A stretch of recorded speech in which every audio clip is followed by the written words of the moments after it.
Everyone ఆగండి welcome back to my channel Varshini's victory. ఇవాళ మనం ఇంట్లోనే ఈజీగా టేస్టీగా మంచూరియా ఎలా చేసుకోవాలో చూసేద్దాం. దానికన్నా ముందు నా ఛానల్ని ఎవరైతే సబ్స్క్రైబ్ చేసుకోలేదో please do subscribe my channel. ఇంకా చాలామంది చూసి వెళ్ళిపోతున్నారు, అలాగే లైక్ ఇంకా షేర్ కూడా చేయడం మర్చిపోదు. సో ఇప్పుడు మనం మంచూరియాకి కావాల్సిన పదార్థాలు మైదా, కార్న్ఫ్లోర్, సాల్ట్.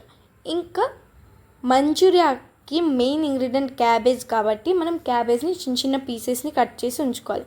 దాంట్లో దానికి తగ్గినంత మైదా, సాల్ట్ ఇంకా కార్న్ఫ్లోర్ వేసుకొని బాగా మిక్స్ చేసుకోవాలి అన్నమాట.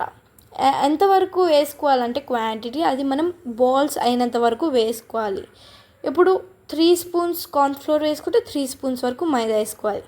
దాని తర్వాత క్యాబేజ్ అంతా బాల్స్ చేసుకుని ఒక పక్కన పెట్టుకోవాలన్నమాట.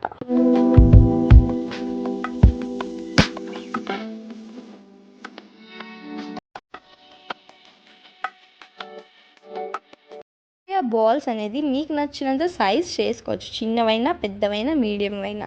అన్ని బాల్స్ అయిపోయిన తర్వాత ఒక మూకుడు పెట్టుకుని సగం వరకు నూనె వేసుకుని మెల్లిమెల్లిగా ఒకటి తర్వాత ఒకటి వేయించుకుని ఎర్రగా వేగిన తర్వాత స్టవ్ ఆపేసి ఆ మంచూరియా బాల్స్ అనేవి తీసేసుకోవడం.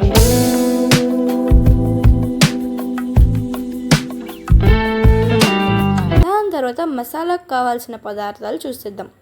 కొన్ని ఉల్లిపాయలు, వెల్లుల్లిపాయలు, అల్లం ముక్కలు, ఇంకా పచ్చిమిరపకాయలు. ఒక స్టవ్ మీద మూకుడు పెట్టుకుని అందులో 2 నుంచి 3 స్పూన్ల వరకు నూనె వేసుకోవాలి. నూనె వేసుకున్న తర్వాత దాని తర్వాత ఒకటి అన్నీ వేసేసుకోవాలి. దాని తర్వాత ఒక 2 నుంచి 5 నిమిషాల వరకు ఎర్రగా వేయించుకోవాలి. వేగిన తర్వాత మనం తగినంత ఉప్పు వేసుకుని వేయించుకోవాలి. అప్పుడు మనం టమాటో సాస్ అనేది కొంచెం వాటర్లో కలుపుకొని వేసుకోవాలి. ఒకవేళ మీకు ఇంకా కారం కావాలంటే గ్రీన్ చిల్లీ అయినా సోయా సాస్ అయినా వేసుకోవచ్చు. So bye guys, please don't forget to subscribe my channel. Bye.